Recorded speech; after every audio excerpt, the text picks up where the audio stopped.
¿Qué tal? Muy buenas noches. Yo soy Genaro Lozano y esto es Punto y Contrapunto de lunes. Muy buen inicio de semana. México fue el punto de encuentro de una veintena de cancilleres latinoamericanos con el pretexto de conmemorar el natalicio 238 de Simón Bolívar. Pero en ese conclave el presidente López Obrador delineó su visión hemisférica. Quiere una unión latinoamericana que sustituya a la OEA y respaldó a Cuba. ¿Cómo lo ve la mesa? ¿La 4T será militarizada o no será? Eso es lo que dicen colectivos como Seguridad Sin Guerra cuando ven todas las tareas que el presidente le ha dado al ejército y el presupuesto que le da a la Guardia Nacional, a la que se le acaban de incrementar 50,000 millones de pesos. ¿Qué piensan las y los panelistas? Escucharemos los contrapuntos. Y en el Congreso de Nuevo León, el PT, uno de los aliados de Morena, acaba de lograr la aprobación de una ley de educación que busca o que enseñará a las y a los menores que la vida empieza desde la concepción. Se cierran así las puertas para legalizar el aborto en esa entidad. Quédate con nosotros que ya empieza la mesa de esta noche. Esto es Punto y Contrapunto de lunes.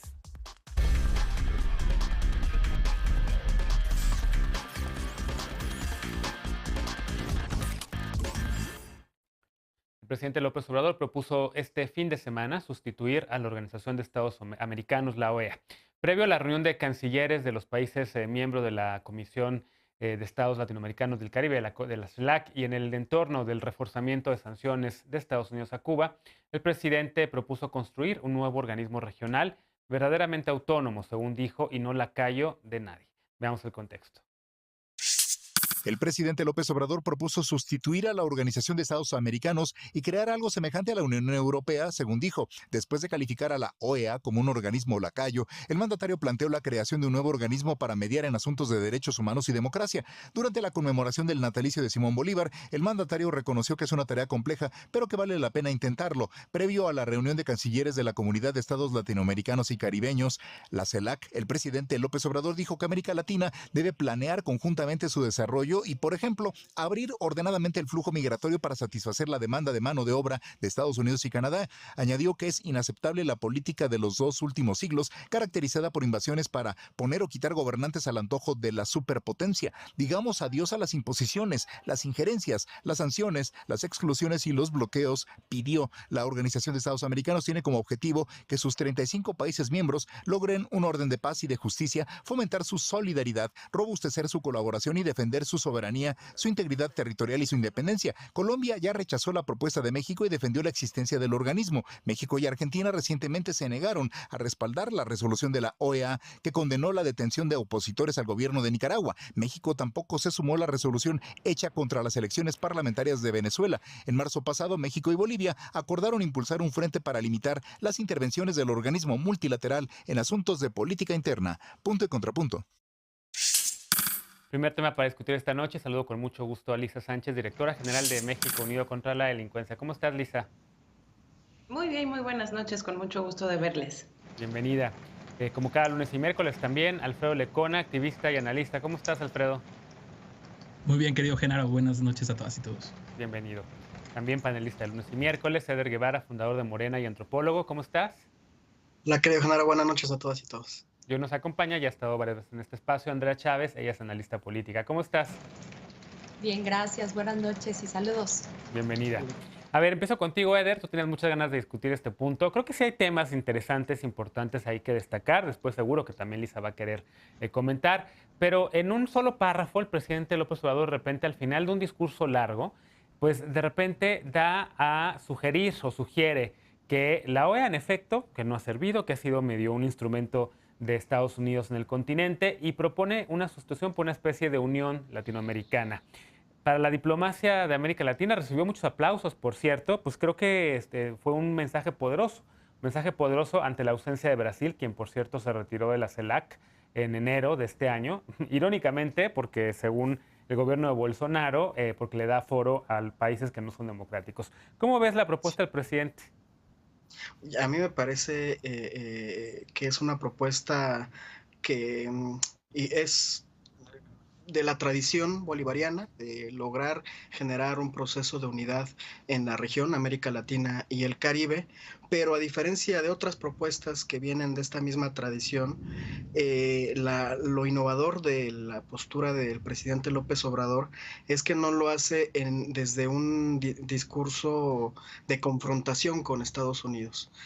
A ver, para empezar, creo que sí es largo el discurso, vale la pena cada momento, porque además hace un respaldo de valor desde su especialidad, que es la historia, y habla de la historia de América Latina y de su búsqueda de la independencia con hechos irrevocables, así como habla de cómo Estados Unidos reconoció las independencias de cada uno de los países, de las independencias de España, de cada uno de los países conforme se fue dando. También habla de la doctrina Monroe que existió, que existe, y habla de la necesidad de reconfigurar la relación continental, no por un asunto utópico o por una serie de ideales, sino por un hecho muy concreto, la tendencia de este mundo a ser multipolar.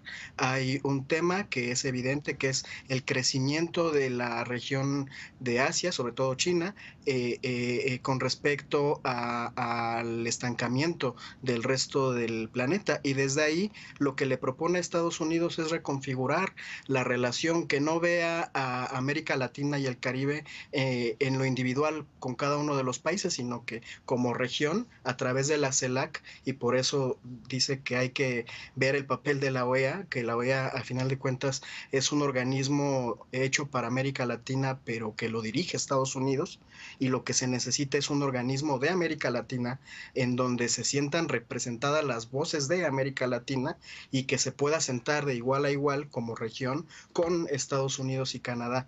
Y lo hace además con un planteamiento muy concreto, que es, vean el Sí. ejemplo México, podemos tener relaciones y acuerdos de libre comercio sin que eso implique una lógica de invasión Bien. o de intervencionismo. Y ahí aprovecha además para hacer el planteamiento en contra de los bloqueos y de las sanciones económicas que son inhumanas y que solamente han servido, en el caso concreto de Cuba, de Venezuela y de Palestina, para asfixiar De a los acuerdo. pueblos en cuestión. Entonces, me parece que es un gran discurso, una propuesta que apela al diálogo, a la política, y que tiene Bien. en el fondo mucho de humanitario. ¿Cómo lo ves, Lisa? En efecto, un discurso en el que el presidente mezcla un poco el tema de los mercados libres, del libre comercio, digamos, ya no el proteccionismo del mecanismo de sustitución de importaciones que durante muchos años América Latina defendió, pero sí una especie de libre mercado, pero al mismo tiempo también señalando la intervención de Estados Unidos en el hemisferio, digamos, como la nación hegemónica, ¿no? Y este coqueteo, por decirlo de alguna manera, con Cuba, a quien le dice que merece toda la dignidad por haber sido la única nación que en el continente pues, ha resistido al intervencionismo de Estados Unidos. ¿Cómo lo ves? Me parece que es sumamente interesante porque trae a la mesa muchos temas, como tú bien estabas introduciendo y como mencionaba Eder. Por una parte, trae la reflexión de qué ha sido la integración en términos económicos, en términos políticos, en términos de diálogo entre naciones en América Latina y el Caribe, que ha sido muy fragmentada. Tú eres internacionalista como yo y lo sabes. Por un lado está el Mercosur, que es una cosa mucho más económica, pero por el otro lado está UNASUR, que tenía una pretensión de ser también un lugar, una mesa común de diálogo en temas sociales también, no solo en temas económicos, y que en algún momento pues incluso quiso impulsar temas de discusión más bien de corte político. Por el otro lado están los países del ALBA, justamente los no alineados, Venezuela, Nicaragua, Cuba, etcétera. Por otro lado está la Organización de Estados Americanos, por otro lado está el CARICOM, porque siempre que hablamos de estas integraciones se nos olvida, decimos América Latina y siempre dejamos afuera al Caribe, y el Caribe está integrado no solo en CARICOM, sino en CELAC también, y en temas también de la Organización de Estados Americanos, y entonces hay un reto ahí muy importante de saber qué hacemos con todas estas instituciones supranacionales que se han ido creando a lo largo de los años en respuesta a la Guerra Fría, con distintas motivaciones, donde también tenemos que analizar cuál ha sido la participación, por ejemplo, de México. A México se le ofrece integrar el Mercosur al mismo tiempo que se le ofrece el Tratado de Libre Comercio con América del Norte, y opta por fortalecer su relación económica con América del Norte, abandonando por completo al Cono Sur, y eso ha tenido, ¿no?, algunas implicaciones en las relaciones internacionales de México. Pero creo que por el otro lado, lo que abre también es la posibilidad de criticar qué tanto se ha logrado desde todos estos espacios, porque si bien el presidente decide poner de la Organización de Estados Americanos, pues no hace una reflexión crítica sobre para qué ha servido CELAC. CELAC, la verdad es que ha servido para muy poco, ¿no? No tiene ningún tipo de intención de discusión política, de integración social, de eliminación de fronteras, de libre tránsito de personas, de discusiones sobre, por ejemplo, por qué América Latina es la región más desigual, o por qué es la meca de los homicidios y la más violenta. Y creo que esa otra discusión, y con eso cierro, creo que tendría que ser importante lograr hacer un balance serio de lo que ha funcionado y lo que no ha funcionado. La OEA, en términos políticos, sobre todo en términos electorales, sí ha tenido, digamos, un actuar sumamente cuestionable, pero en otros temas, sobre todo en los técnicos, ha sido un espacio en donde se han avanzado grandes agendas. Está ahí la Comisión Interamericana de Mujeres, la CIM, funciona bien, todo el sistema interamericano de derechos humanos, que también funciona bien, con todas las críticas que yo le puedo tener a la CICAD, que es el organismo de drogas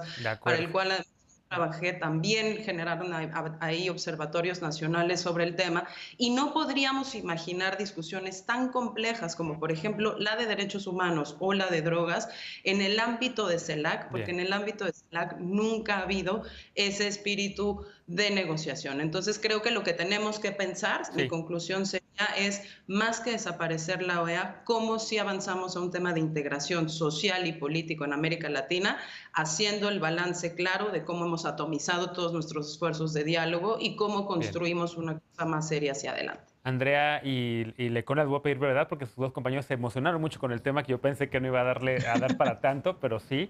Andrea, uno de los puntos que también destacan, además de lo que ya mencionan Eder y Lisa, que mencionan bastante bien, pues es el tema de lo de Cuba, y me quiero quedar ahí tantito porque no generó el ruido que por lo menos se hubiese esperado.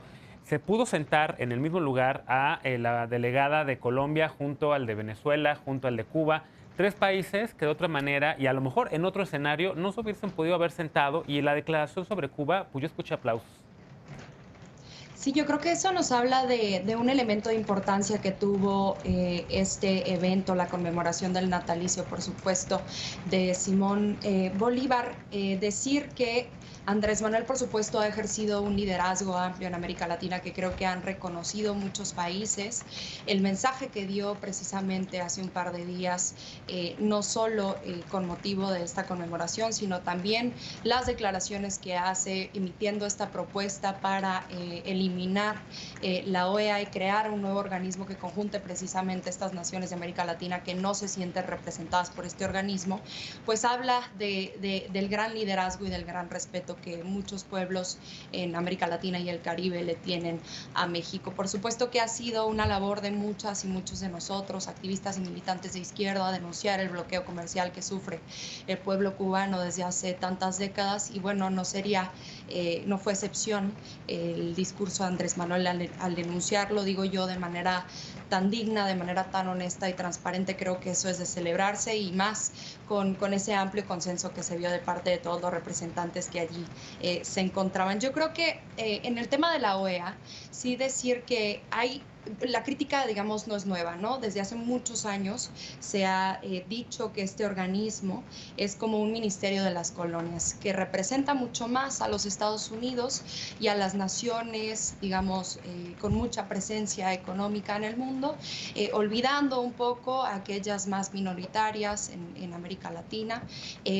Por supuesto, no olvidamos el silencio que Almagro, el secretario general de este organismo, tuvo con la brutal represión que vivió el pueblo colombiano hace poco. No olvidamos, por supuesto, el silencio que hubo en la brutal represión que sufrió también el pueblo boliviano después de una intervención, de una injerencia clara, explícita de la OEA en el país de Bolivia, que después vendría a derivar en un golpe de Estado. Yo creo que de parte de la OEA habría que rescatar mucho de este organismo. Por supuesto, ya lo mencionaba Lisa, la Corte Interamericana de Derechos Humanos ha servido para denunciar muchas de las violaciones de derechos humanos que hemos vivido aquí en el Estado mexicano y en otras naciones, pero Bien. también es cierto que cuando una institución supranacional de muchas naciones ya no se siente representada por la misma, pues es necesario volverse a organizar y convocar a las naciones para crear una nueva. Lecona, te pido también brevedad, por favor, porque de verdad ya nos queda 1 minuto de bloque, pero te voy a dar 1.5. Pues muchas gracias. A ver, primero que nada, creo que se tienen que ver este tipo de cosas que van saliendo, sobre todo del presidente López Obrador, en su debido contexto. Yo no me imagino un discurso como el que escuchamos este fin de semana con Trump de presidente, por ejemplo, ¿no? Ahí era donde hacía también mucha falta esa capacidad de mirar hacia el sur más que de someternos como lo hicimos y como seguimos siendo en muchos aspectos, pues ese muro militar que le conviene a Estados Unidos, que se va ampliando cada vez más, y esa persecución contra migrantes que no pasan. Entonces, primero, esa congruencia a mí me falta muchísimo para poder avanzar en una idea como la que propone el presidente López Obrador, porque de entrada, pues creo que el discurso es de él, aquí, afuera o donde sea y hacia quien sea, ¿no? El eliminar, como bien se ha dicho acá, el eliminar implica no estar viendo con seriedad todas las cosas que sí funcionan en la OEA, que sí, como han coincidido mis compañeras en la mesa, tenemos la Corte Interamericana de Derechos Humanos, la Comisión Interamericana de Derechos Humanos, que pues ha recogido los dolores de la región en los últimos años y los ha transformado en sentencias, en recomendaciones, en derecho que es aplicable para nosotros. Entonces,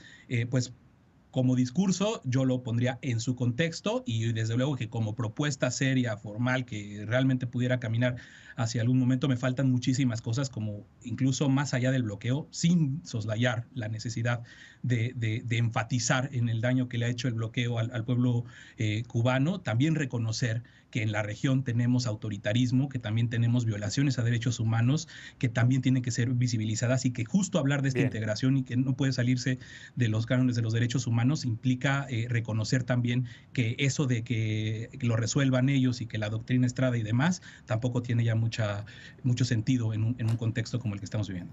Bueno, pues lamentablemente todos los comentarios fueron bastante extensos, entonces no va a haber oportunidad de tener réplicas, pero entonces con una pausa. Regresando, la Guardia Nacional recibirá 50,000 millones de pesos adicionales a su presupuesto que se esperan obtener del pago de impuestos de grandes empresas, así lo dijo el presidente. ¿Es este el mejor uso de los recursos públicos? Veremos qué opina la mesa cuando regresemos a Punto y Contrapunto. No te vayas.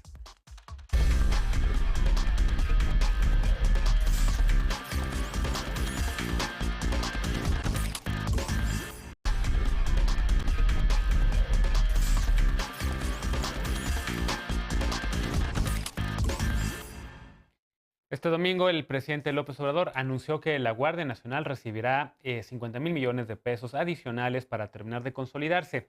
Este año la Guardia Nacional recibió ya poco más de 35,000 millones de pesos de presupuesto, es decir, los 50,000 millones adicionales representan un aumento del 142%. ¿Qué pasó con la austeridad republicana? ¿De dónde saldrá el dinero? El presidente dijo que de ingresos adicionales que el gobierno de México espera tener producto del pago de impuestos de grandes empresas y corporaciones. Como en otras ocasiones, el presidente defendió la existencia y la actuación de quienes integran este organismo, la Guardia Nacional, y negó que se esté militarizando el país. Por el contrario, el presidente dijo que es necesario el apoyo de las Secretarías de Defensa y Marina para realizar labores de seguridad pública. El presidente añadió que la Guardia Nacional debe ser el equivalente a la Guardia Civil de España, el arma de Carabineros de Italia, la Gendarmería Nacional de Francia, la Guardia Nacional.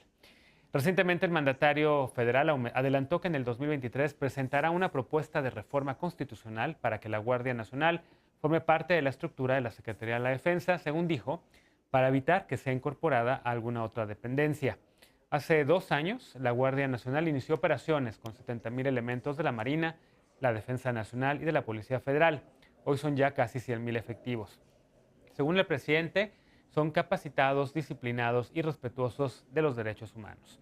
Pero en un reciente informe, el Centro de Derechos Humanos Miguel Agustín Pro destacó lo que ya se ha discutido muchas veces en esta mesa, que el marco jurídico de la Guardia Nacional es endeble y que hay un grave riesgo de continuidad de las violaciones a los derechos humanos que este país ha enfrentado, con la Guardia Nacional incluso. ¿Cómo ves, Lecona? Empiezo contigo con el tema de la Guardia Nacional, uno de los temas en los que tú más has insistido, igual que Elisa y todo el colectivo Seguridad Sin Guerra. Es Guardia Nacional Civil, militar, ¿estamos, digamos, encaminados a una militarización sin retorno al país? O como dice el presidente, es un cuerpo civil.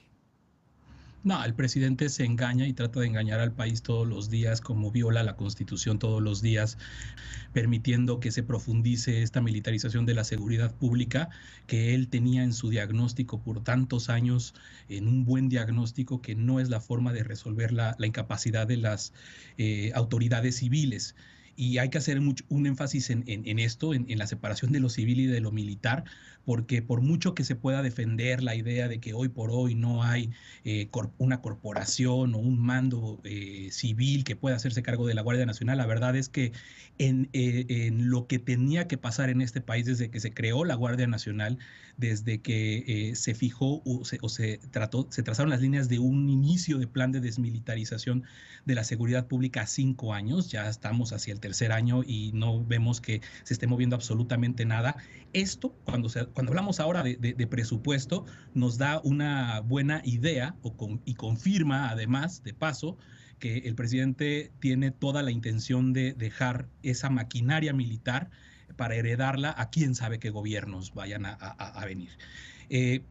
50,000 millones de pesos que se van a incrementar hacia el siguiente año, hay que contrastarlos con los 0 pesos que se otorgaron este año al Fortaseg, la famosa desaparición del Fortaseg. Ese fondo que era necesario para la capacitación, para la formación, para la evaluación y certificación de policías desde lo local, que nos da todo el panorama y toda la ruta de cómo hacia lo civil no va la cosa. De cómo no, la Cuarta Transformación tiene una idea de abdicar absolutamente el poder civil a los militares, a la Guardia Nacional, que ahora quieren pasar a Sedena, que el presidente quiere pasar a Sedena, dinamitando cualquier posibilidad de retorno. Si avanzamos en este camino, no van a pasar pocos años ni pocos sexenios para poder dar marcha atrás. Ese es el fenómeno de la militarización de la seguridad pública. Aquí ya hemos hecho la distinción de lo que es militarización y militarismo, y si contrastamos lo que está pasando en el ámbito de la militarización, en lo que atañe a la seguridad pública, con todas las funciones civiles que se le están dando a las Fuerzas Armadas, más ya de 30 funciones civiles, tenemos mucho que preocuparnos. Y aquí, insisto, y lo hemos dicho aquí muchas veces, y lo seguiremos diciendo porque la Corte sigue irresponsablemente callada. Como bien decías en la introducción de la nota, Genaro, no solo el marco del legislativo, el marco legal de la Guardia Nacional es endeble por lo que hemos visto, sino porque están pendientes la resolución de controversias constitucionales, de acciones de inconstitucionalidad que tienen que ver con la aprobación de la ley de la Guardia Nacional y las leyes secundarias y con el famoso acuerdo militarista. Y ese acuerdo militarista del 11 de mayo del año pasado, donde se intentó simular que se iba a actuar de forma distinta, de forma fiscalizada, de forma complementaria, es también uno de los grandes riesgos que estamos viendo, que no resuelve la Suprema Corte de Justicia de la Nación, que no aclara y que no declara inconstitucional, en una combinación de cosas que pues es bastante preocupante conforme pasa el tiempo y estas ideas y esta militarización avanzan. Estas ideas y esta militarización avanzan, Andrea, contrapunto. No, a ver, yo lo que les quería decir es, entiendo perfectamente las críticas que se han hecho con respecto a la participación militar en los últimos años, digamos, impulsada desde luego desde la Presidencia de la República, pero como juarense, quiero darles un poco de mi testimonio. Yo recuerdo en los años del calderonismo, cuando se sacan a los miembros del ejército a las calles, cómo los integrantes del ejército entraban a nuestros hogares sin ninguna orden de cateo, porque traían un par de palitos que les decía que probablemente en esa casa habitación había pues una serie de armamentos, ¿no? Y entonces entraban y se daban una serie de violaciones a derechos humanos ya muy normalizados de pronto en esos años, en la cotidianidad. Y lo que ahora vemos, por supuesto, desde la creación de la Guardia Nacional y también desde los integrantes del Ejército, es que ha habido un incremento en la confianza hacia estas instituciones armadas. Desde mi caso en Ciudad Juárez, y no nada más desde mi caso en Ciudad Juárez, sino en una serie de índices que han sido publicados muy recientemente, rondan 2/3 partes del pueblo mexicano quienes creen y consideran que la Guardia Nacional, por ejemplo, tiene pues una efectividad muy alta y además confían en esa institución. Creo que sí ha habido una renovación del criterio en cuanto a dar órdenes que repriman al pueblo o no lo hagan. Ha habido una serie de denuncias, sería iluso pensar que no han habido denuncias contra este cuerpo digamos, tripartito con participación del Ejército y de otras instituciones, pero esas denuncias han sido atendidas. Hemos visto, por ejemplo, al subsecretario de Gobernación, Alejandro Encinas, atender personalmente muchas de las denuncias que han habido contra el cuerpo de la Guardia Nacional, y creo que, por supuesto, no ha habido una sola orden en estos 3 años de gobierno de Andrés Manuel López Obrador de una sola manifestación, de reprimir a un pueblo y por supuesto, llamar a una farsa llamada guerra contra el narco. Creo que necesitaríamos empezar a verlo desde otra óptica. Estos 50,000 millones de pesos son para dignificar los salarios de los integrantes de la Guardia Nacional. ¿Quién está en contra de dignificar sus salarios? Considero que estaría siendo ingenuo de nuestra parte poder decir que no estamos a favor de dignificar esos salarios y sus condiciones laborales, por supuesto. Estoy seguro que Lisa te quiere contestar también con contrapuntos. Adelante, Lisa. Yo me quiero concentrar en el tema de los dineros, porque creo que justo hemos hablado mucho sobre el impacto de la Guardia Nacional en la estrategia de seguridad. Los números ahí están. Es una apuesta redoblada por control territorial o gobernanza por control territorial que no necesariamente ha entregado mejores resultados en términos ni de violencia ni de incidencia delictiva total. Pero creo que eso ya está justamente muy masticado y la gente conoce perfectamente nuestras posiciones. Ahora yo más bien quisiera centrarme en el tema del dinero porque me parece que sí es muy importante, sobre todo cuando estamos hablando de cifras astronómicas como las que se están proponiendo en este caso, y más cuando el presidente también ha estado anunciando que una de sus iniciativas prioritarias para la siguiente legislatura y el siguiente periodo ordinario de sesiones en el Congreso es mandar a la Guardia Nacional a la Sedena. ¿Y por qué me quiero concentrar en esto? 50,000 millones de pesos, dice Andrea, para dignificar los salarios de los integrantes de la Guardia Nacional. Hay que recordarle a la gente una cosa, y es que los militares, y por lo tanto 2 de cada 3 integrantes de la Guardia Nacional, o más de esa proporción, cobran como militares y luego cobran sobresueldo por hacer tareas de policías que no les corresponden, mientras que las policías en México ni siquiera tienen reconocida una relación laboral con el Estado mexicano, y eso ha sido incluso una tesis reiterada de la Suprema Corte de Justicia en lo que es una de las peores vergüenzas del máximo tribunal. Segundo, en este país, de los más de 2,000 y tantos tenemos, hay por lo menos 500 municipios que no tienen policías y hay por lo menos 1,000 municipios que dependen de los subsidios federales como el Fortaseg para poder pagarle a esas policías los salarios de miseria que no le escandalizan, ¿no?, a quienes ahorita dicen 50,000 millones para dignificar los salarios de la Guardia Nacional, cuando justo uno de los temas que pelearon los militares para poder aceptar ser parte de la Guardia Nacional es que no los separaran de su institución armada de origen, porque eso significaba la pérdida de los privilegios que tenían las armadas de origen. Y sabes que nadie tiene mejor seguridad en este país, nadie tiene mejor seguridad social en este país que los militares. Pero ¿a qué voy con todo este dinero? ¿A qué se va a utilizar ese dinero? No lo sabemos, quizás es en los salarios, pero quizás no. Y hay una cosa que es particularmente preocupante. Nos dijeron que venía la austeridad y nos dijeron que además íbamos a quitar los intermediarios, y se acuerdan que tuvimos la discusión de los fideicomisos.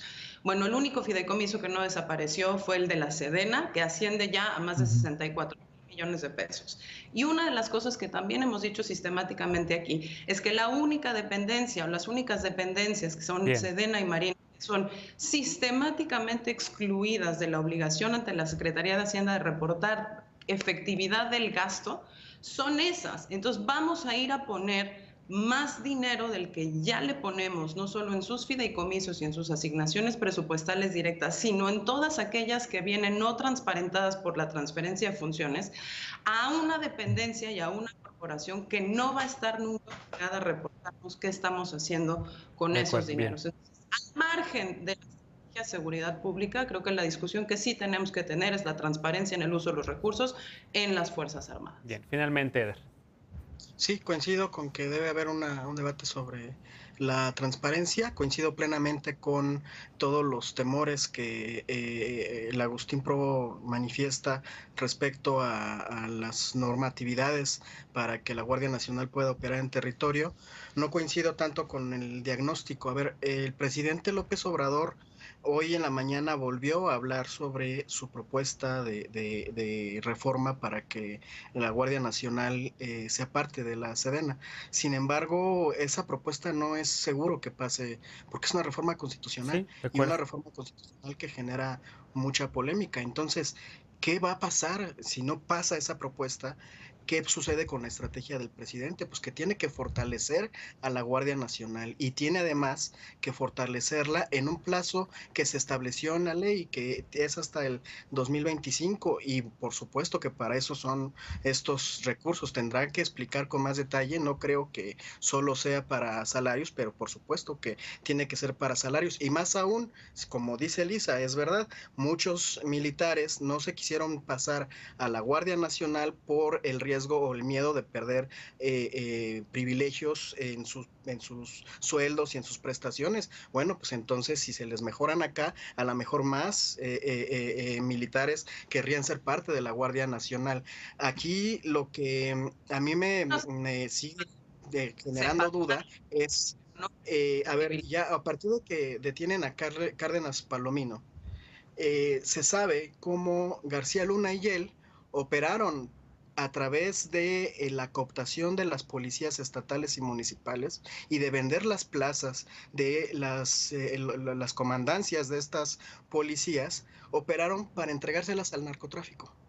¿Y ¿Con la federal? quiénes? Si no es con las Fuerzas Armadas, ¿con quiénes se construye la Guardia Nacional?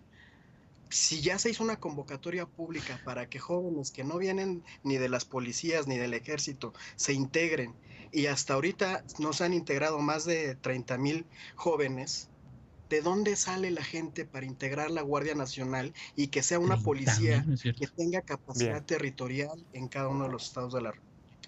Entonces, ahí el presidente está tratando de resolver, y para eso se necesita presupuesto. Necesitamos una policía profesional y aterrizada en territorio, en cada uno de los estados, en cada uno de los Bien. municipios del país. Sí se tienen que fortalecer las policías estatales y municipales, pero creo que esa es una exigencia para los gobernadores y los presidentes municipales y Bueno, para los congresos locales también. otra vez, lamentablemente, de repente se vuelven monólogos. Ya no puedo darles más tiempo para que hablen más, Alfredo, porque se pasan del tiempo. Entonces ya no puede haber réplicas y puntos y contrapuntos. Hacemos una nueva pausa. El Congreso de Nuevo León aprobó una nueva ley de educación que ha desatado polémica, pues plantea enseñar a respetar la vida. Así dice, desde el momento de su concepción hasta la muerte natural.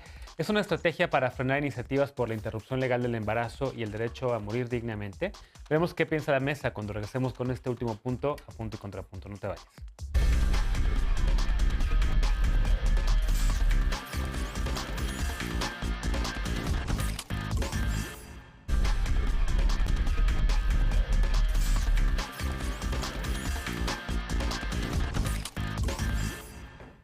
Que la población desarrolle actitudes solidarias para crear conciencia sobre la planeación familiar, la paternidad y la maternidad responsables, sin menoscabo de la libertad y del respeto absoluto a la dignidad humana, es sin duda un ideal que cualquiera desearía. Pero el artículo 17, fracción 13 de la nueva Ley de Educación de Nuevo León añade a esto que en las escuelas públicas y privadas se fomente la cultura de la vida desde el momento de la concepción hasta la muerte natural. Veamos el contexto.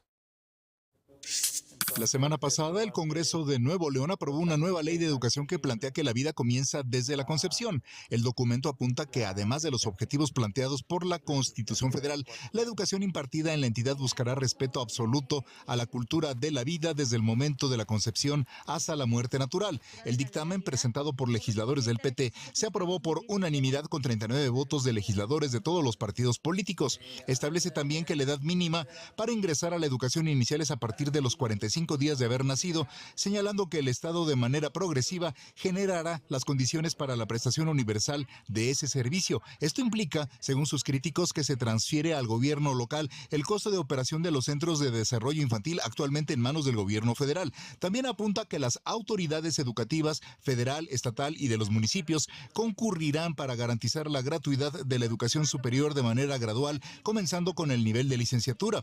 El tesorero estatal, Carlos Garza, anunció que regresará el dictamen al legislativo porque incumple la ley de disciplina financiera al no estar acompañado de un análisis de su impacto económico. La ley señala que las erogaciones que se generen con motivo de su entrada en vigor se realizarán con cargo a la disponibilidad presupuestaria que se apruebe al sector. La ley aún no ha sido publicada en el periódico oficial del Estado. Punto y contrapunto. Andrea, ¿cómo ves este tema? Recientemente, dada la legalización del aborto en el estado de Veracruz y la aprobación de matrimonio igualitario en Baja California, de repente por ahí vemos a senadores del PAN diciendo es que Morena está apoyando estos temas que atentan contra la familia y están a favor de la muerte, ¿no? ¿Cómo ves ahora que un aliado de Morena, el PT, en Nuevo León esté prácticamente pues metiendo desde la educación primaria este tema del derecho a la vida desde la concepción, blindando de cierta manera un debate en torno al aborto? Sí, como bien dices, Genaro, venimos de hace 6 días estar celebrando la despenalización del aborto en el estado de Veracruz, una iniciativa, por supuesto, de una diputada local del Movimiento de Regeneración Nacional, del partido de Morena, del partido del cual yo soy militante. No solo fue allí Morena protagonista de la despenalización, sino también, por ejemplo, en el estado de Hidalgo. Sabemos también que participó activamente en la presentación de esta iniciativa en el estado de Oaxaca y bueno, ya teníamos a la Ciudad de México con este derecho contemplado, con esta despenalización. Ahora bien, reconozcamos que el Partido del Trabajo es un aliado de Morena en lo nacional, en algunos estados en lo local, y que pues en los estados atienden a lógicas muy distintas en las entidades federativas. Aquí lo pudimos ver, de hecho, cuando se presenta este dictamen de la Ley de Educación del Estado de Nuevo León, si hay una reserva contra este artículo 17 explícitamente en la fracción número 13ª, que es la que ya comentaban aquí en el pequeño sketch que pasaron aquí en Punto y Contrapunto, y precisamente fue presentada por Morena, por supuesto fue votada en contra. Digamos que la unanimidad se dio en la votación de lo general, pero sí hubo presentaciones de reservas por parte de Morena a esta ley. A mí me preocupa naturalmente porque ya hay un estado en México que tiene una legislación abiertamente provida, como lo es el estado de Aguascalientes, y a mí me preocupa que esto pudiera pasar en el estado de Nuevo León. Ahora bien, hay una redacción un poquito compleja en este artículo 17 porque dice defendiendo la vida desde la concepción hasta la muerte natural, es decir, no defendemos la vida de quienes cometen suicidios, no defendemos la vida de quienes mueren en un accidente, no defendemos la vida de quienes mueren en un atentado, sino desde la concepción hasta la muerte natural, cosa que a mí me parece muy extraña. Hay una cosa que nos da mucha esperanza, no ha sido publicada desde luego por el gobierno del estado de Nuevo León, todavía podrá regresarlo a correcciones y entonces que pudieran pasar estas reservas. Por supuesto, el movimiento feminista estará impulsando desde Nuevo León y desde lo nacional que no sea votada esta ley de educación si todavía tiene aparejado este texto en la fracción 13 del artículo 17. Lisa, ¿cómo lo ves tú? También recientemente, en efecto, estábamos discutiendo sobre el tema de las trayectorias, ¿no? En torno a cómo han avanzado algunos temas, matrimonio igualitario y también derecho a decidir, pero ahora también está esta otra contraparte, ¿no? Como también a nivel de trayectorias, algunos grupos conservadores pues han avanzado en los estados cambios constitucionales para blindar la vida, digamos, para blindar el matrimonio también a parejas heterosexuales, y ahora está ocurriendo esto con el Congreso de Nuevo León. ¿Cómo lo ves? Es interesantísimo porque justo estábamos discutiendo con otras personas este tema para preparar el bloque y hablábamos, bueno, hay dos debates fundamentales. Uno, que es el que tú estás mencionando, en la importancia del organizativo en lo local y la importancia realmente de acercar la evidencia y lograr hacer un cambio de opinión pública de manera que sea la misma sociedad de la localidad la que demande que este tipo de cosas no se permitan y al contrario que la legislación se adapte a los tiempos, porque ya no solo es toda la lista que nos mencionaba Andrea con este caso de la muerte natural, sino también pues se cierra la puerta ya no solo al aborto, sino también a la voluntad anticipada o a la eutanasia con este tema de que sea una muerte natural y eso pues por supuesto que tiene implicaciones de otro tipo para la salud de muchísimas personas. Creo que es importantísimo justo que se siga construyendo ese movimiento desde lo local y que se rechace desde la opinión pública. Pero en términos políticos, quizá lo más interesante de todo esto es que vuelve a abrir el debate sobre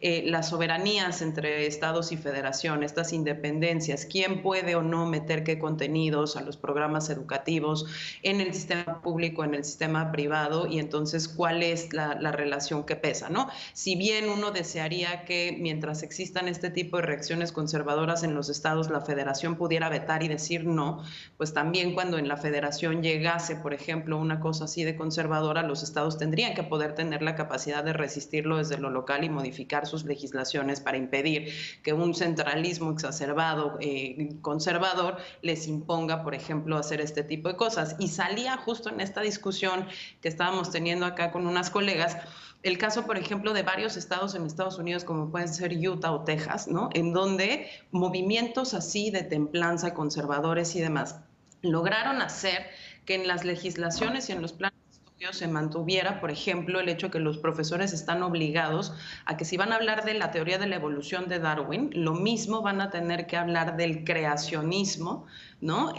O del diseño inteligente de un ser superior que creó e imaginó el mundo exactamente conocemos, porque le metieron a la legislación esta cosa de si vamos a hablar de evolución, tenemos que hablar de evolución como una de las posibilidades entre tantas, y entonces los niños tienen que aprender las otras que son claramente confesionales, que no tienen sustento ni evidencia científica y que ponen la privada en el espacio público. Entonces ahí creo que es en donde vamos a tener que poner muchísima atención, no solo en el caso de Nuevo León, sino ya se mencionaban muchos otros. Tú lo decías. Bien.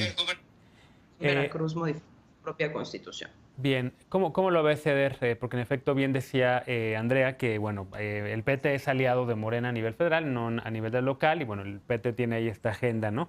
Pero el hecho de que ahora esté avanzando, no he visto los pormenores de la votación en el Congreso, no sé cómo haya votado Morena en ese sentido, y de hecho tache porque tendría que haberlo hecho, pero espero que no haya sido con el apoyo de Morena. A ver, creo que Andrea tiene el dato. En el sentido amplio, en el general, ¿sí? Unanimidad, hubo unanimidad. Y sí hubo reservas en lo específico en ese artículo 17, en la fracción 13ª. Bien. Bueno, pues hubo unanimidad incluso de Morena en aprobar esto en lo general. ¿Cómo lo ves, Eder? Me parece normal.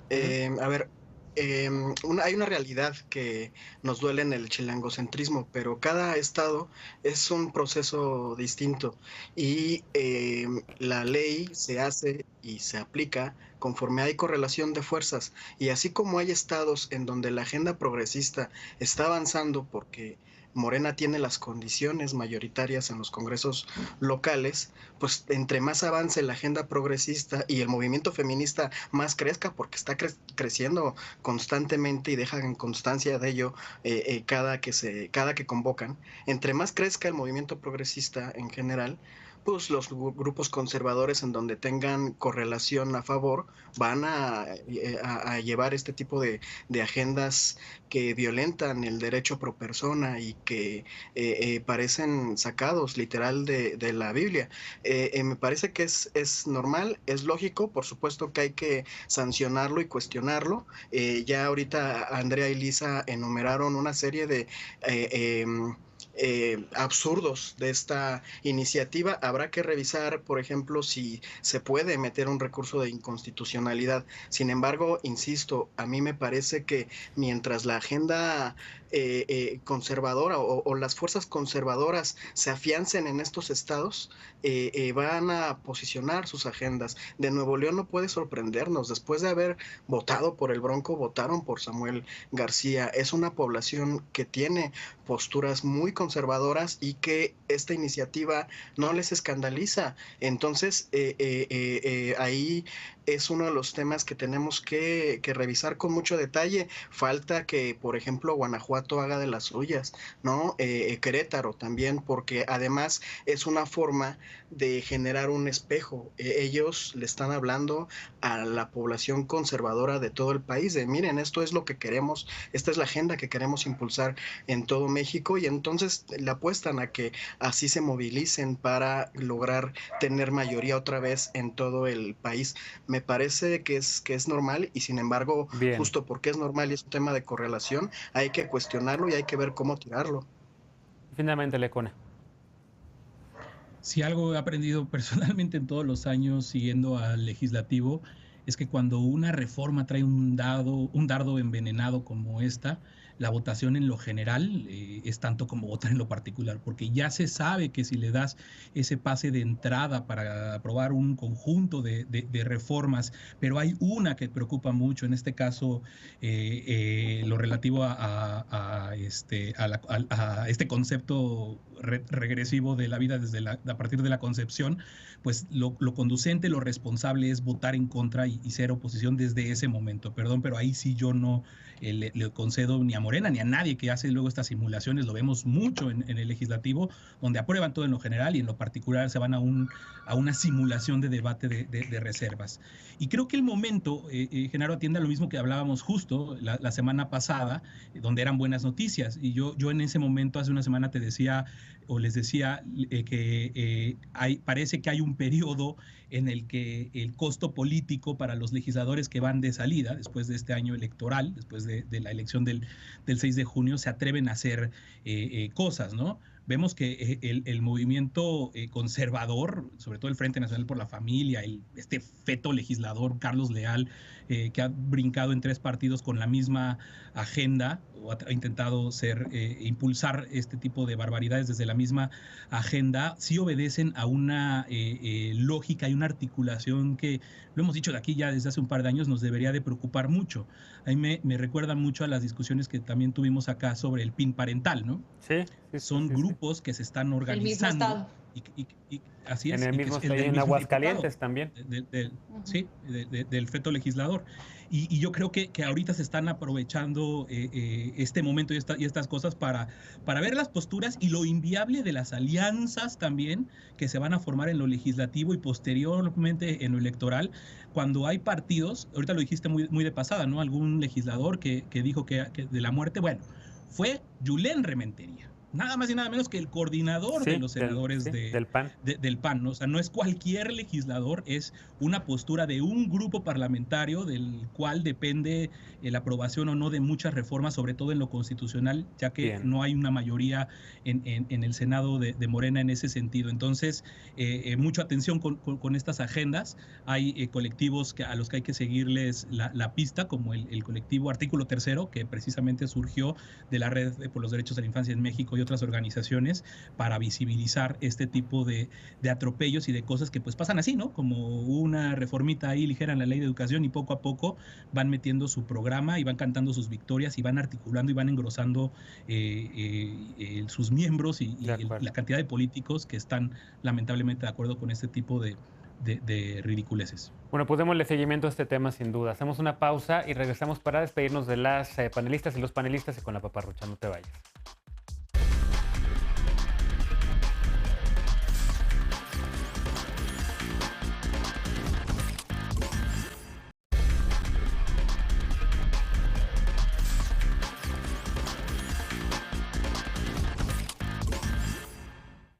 Estamos de regreso ya para despedirnos con la paparrucha esta noche. Es verdad que la vacuna Janssen desarrollada por Johnson & Johnson es menos efectiva contra la variante Delta de COVID-19. La creciente propagación de las variantes del SARS-CoV-2 en el mundo ha levantado alertas sobre la eficacia de las vacunas. Recientemente se difundió que la vacuna Janssen no es eficiente para combatir la variante Delta, a la que se atribuye una mayor velocidad de transmisión y, por lo tanto, está generando más contagios en todo el mundo. Esto tras la publicación de los resultados de un estudio realizado en la Universidad de Nueva York que evaluó la eficiencia de los anticuerpos generados por las 3 vacunas autorizadas en Estados Unidos, la de Pfizer, la de Moderna y la de Janssen. Según los resultados, las vacunas Moderna y Pfizer mostraron una buena resistencia a las variantes Beta, Delta, Delta Plus y Lambda, mientras que Janssen fue menos eficaz. Los científicos a cargo de este estudio sugieren investigar la posibilidad de aplicar una segunda dosis de la vacuna para aumentar la protección contra estas variantes. Pero ojo, la investigación todavía se está revisando y las autoridades sanitarias en Estados Unidos no han avalado la aplicación de una segunda dosis. La farmacéutica Janssen informó que una sola dosis de vacuna demostró una respuesta inmune hasta 8 meses después de haberla aplicado y que sí genera protección contra la variante Delta y otras cepas de la COVID-19, aunque no especificó el nivel de protección. Estaremos atentos a lo que se informe próximamente porque esta vacuna se aplicó en el norte de nuestro país. Mientras tanto, no caigas en paparruchas y recuerda que la mejor vacuna es la que hay y que la mejor forma de cuidarte es con el lavado frecuente de manos, la sana distancia, el uso de cubrebocas, especialmente en espacios cerrados, no ventilados y con gente. Gracias por habernos acompañado este lunes. Los esperamos mañana martes con los panelistas de martes y jueves. Gracias, Andrea.